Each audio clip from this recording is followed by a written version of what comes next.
एक तरफ इजरायल और हमास का युद्ध चल रहा है तो वहीं दूसरी तरफ उत्तर प्रदेश में आज फिलिस्तीन को सपोर्ट करने के लिए कई महिलाएं आज पहुंची थी, लेकिन पुलिस ने उनको डिटेन किया। साफ तौर से उसमें सुमैया राणा मौजूद थी, जो समाजवादी पार्टी की नेता हैं और सीए एनआरसी में जिन्होंने जमकर प्रोटेस्ट भी किया था। हमारे साथ मौजूद है इस समय सुमैया राणा। आज आप लोग कैसा ये प्रोटेस्ट था और जब आप पहुंचे थे क्या हुआ था? एक्चुअली जुमे को देखते हुए, क्योंकि हम लोगों का ये मानना है हमारे इस्लाम का कि जुमे के दिन दुआएं बहुत कबूल होती हैं, तो अमूमन कोई ऐसा प्रोग्राम होता है, आपको भी पता होगा, जुमे की नमाज के बाद रखा जाता है। तो हम सब लोगों ने मिलकर ये तय किया था, बहुत सारी महिलाएं थीं, कुछ और लड़के भी थे, कि हम सब मिल करके जो गाजा पर हमले हो रहे हैं इसराइलियों की तरफ से, हालांकि ये हमले आज कोई नए नहीं है, पिछले 10-12 सालों से 3.5-4 लाख के आसपास ये फलस्तीन के लोगों को मार चुके हैं, जिसमें 1.5 लाख के ऊपर बच्चे ही हैं। तो इन सारे तशद्दुद को देखते हुए ये था कि ये रहम किया जाए उनके ऊपर, वो बच्चों को, और जो रिहायशी इलाके हैं उन जगहों को छोड़ दिया जाए जिस तरीके से बमबारी और मिसाइल्स गिराए जा रहे हैं। उसी को लेके एक प्रेयर मीट टाइप की थी जो हम लोगों ने टीले वाली मस्जिद के बाहर रखी थी, और वैसे बेसिकली हमको करना था बड़े इमामबाड़े के सामने, लेकिन वो जब लोगों को खबर हो गई तो जो पुलिस प्रशासन मुस्तकिल परेशान करने लगा। फिर हम लोग ने ये किया कि हम लोग स्टेप वाइज पहुंचेंगे, और जब हम वहां पहुंचे तो क्योंकि पहले हम ही लोग पहुंच गए थे, तो उन्होंने हम 3 लोगों को पहले ही डिटेन कर लिया, वहां से अरेस्ट करके, और वो हजरतगंज में महिला थाने लेकर के आ गई थी। और बाकी जो वहां लोग बारी बारी पहुंचते रहे, कुछ बच्चियां थी, लड़कियां, उन सब लोगों को ये इको गार्डन लेकर के गए। तो ये क्या पुलिस का क्या कहना था और आप लोगों ने क्या उनको कोई प्री इन्फॉर्मेशन दी थी, या वो क्या कहना चाहते थे? जब डिटेन किया तब आपके साथ क्या बर्ताव हुआ, किस तरीके का? देखिए, पुलिस का तो ये कहना था कि धारा 144 नाफिज है और आप इस पे जो है नहीं कर सकते हैं प्रोटेस्ट। हमने कहा जब भारतीय जनता पार्टी के यानी सत्ताधारी लोगों को कोई प्रोग्राम करना होता है, गृह मंत्री आते हैं, 144 लगी होती है, सारे प्रोग्राम्स हो जाते हैं, और हम लोग तो एक मजलूमों के खिलाफ आवाज उठा रहे हैं। और एक बात मैं आपके चैनल के थ्रू बोलना भी चाहती हूँ कि हिंदुस्तान के रहने वाले लोग, बाशिंदे, हम सब लोगों ने वो दर्द सहा है जब ब्रिटिशर्स के अधीन हम सब कॉलोनाइज थे, और हम जानते हैं कि उस तरीके का दर्द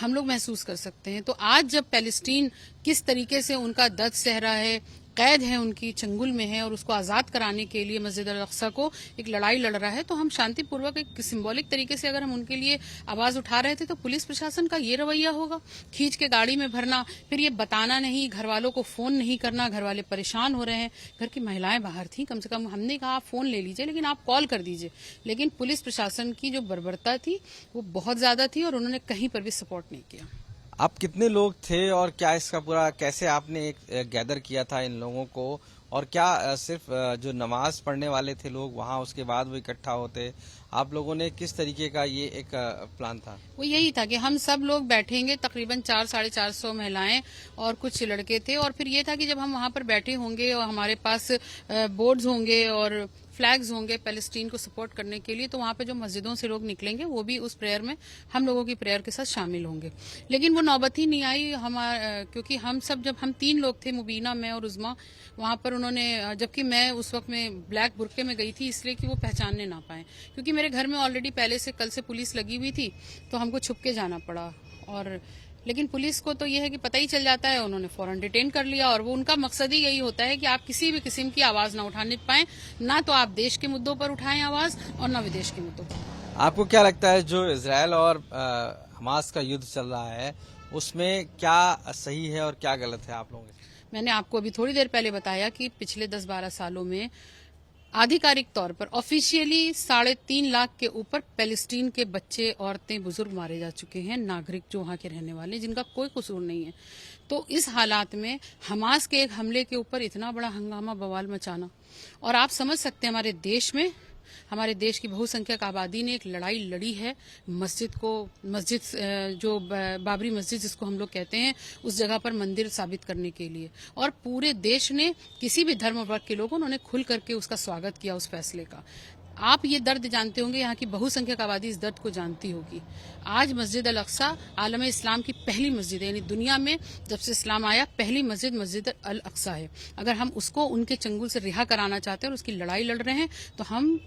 एज ए मुस्लिम गाजा के साथ हैं, पैलेस्टीन के साथ हैं, और पूरी हमारी हमदर्दी उनके साथ है। एक हमास को लेकर बड़ा कहा जा रहा है कि वो टेररिस्ट ग्रुप है और उसने इजराइल पे अटैक किया, वहां के लोगों को, निर्दोष लोगों को मार दिया है। और हमास की जो रिप्रेजेंटेटिव है वो पैलेस्टाइन का है। उस ग्रुप के खिलाफ जो है लगातार एक्शन, क्या कहेंगे आप इसको? देखिए, मुसलमानों और इस्लाम के लिए एक इंटरनेशनली एक पूरा बहुत बड़ा कॉन्स्पिरेसी चल रही है और उसके तहत हमास को एक टेररिस्ट ग्रुप साबित करना ये उनके लिए कोई बड़ी बात नहीं होगी। हमास कोई टेररिस्ट ग्रुप नहीं है। और अगर पहली चीज ये, इस चीज को लोगों ने सोचा कि अगर आप इतनी ताकत नहीं है आपके पास तो आपने इस हमले की शुरुआत क्यों की थी। हम यहाँ पर हमास की गलती मान सकते हैं कि first you have to prepare yourself. लेकिन हमास लड़ाई जो लड़ रहा है वो उस मस्जिद अल अक्सा के लिए लड़ रहा है, पैलेस्टीन के लिए लड़ रहा है। और जो लोग पैलेस्टीनियंस को मार रहे हैं, अगर हमास आतंकवादी ग्रुप है तो फिर इजरायली क्या है जो इतने सालों से लोगों को मारते आ रहे हैं। तो दो तरह के चश्मे से नहीं देखा जा सकता है ना लोगों को। आगे की क्या कोई स्ट्रैटेजी है अभी इस प्रोटेस्ट को लेकर या इस तरीके का प्रेयर को लेकर? देखिए, जिस तरीके की एक भयावह स्थिति बनी हुई है गाजा की, वहाँ के पैलेस्टीन के लोगों को जो अस्पताल में देखिए 500 लोग इकट्ठा मर गए, जिस तरीके से वहाँ पे नागरिकों को, आम नागरिकों को निशाना बनाया जा रहा है, जिस तरह से आम लोगों को निशाना बनाया जा रहा है, तो अभी इस चीज को गौर किया जाएगा और इस पे आगे भी डेलीगेशंस जा करके हम दिल्ली तक जाएंगे इस चीज को अपनी आवाज उठाने के लिए कि इस पर भारत का हस्तक्षेप होना चाहिए और पैलेस्टीन का सपोर्ट होना चाहिए खुलकर। तो सुमैया राणा समाजवादी पार्टी की नेता भी हैं और साफ तौर से इन्होंने कहा है कि जिस तरीके से आज प्रेयर करने गए थे लेकिन पुलिस ने उनको रोक लिया, डिटेन कर लिया है। और ऐसे में जिस तरीके से पैलेस्टाइन के लोगों को इजराइल के द्वारा अटैक किया जा रहा है, वहां लोग जिस तरीके से मारे जा रहे हैं, उन्हीं के लोगों के लिए प्रेयर करने पहुंचे थे लेकिन पुलिस ने प्रेयर करने नहीं दिया है। और ऐसे में आगे भी इनकी जो प्रेयर है वो जारी रहेगी, प्रोटेस्ट जारी रहेगा। जरूरत पड़ेगी तो वो दिल्ली तक जाएंगे। लखनऊ से कैमरा पर्सन गौरव गुप्ता के साथ आशीष श्रीवास्तव, आज तक।